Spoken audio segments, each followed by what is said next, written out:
How to untag yourself on TikTok.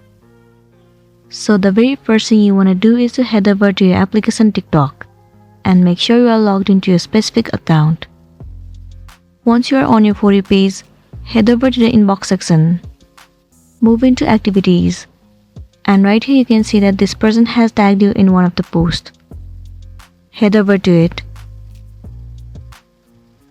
Now click on your username at the bottom. The option of remove tag will be visible to you. All you want to do is click on it. And there you can see that you have been successfully untagged in this video. But if you want to tag yourself again, all you want to do is click on add back. You will be tagged in this video again. So you can either remove the tag or add back and you'll be good to go.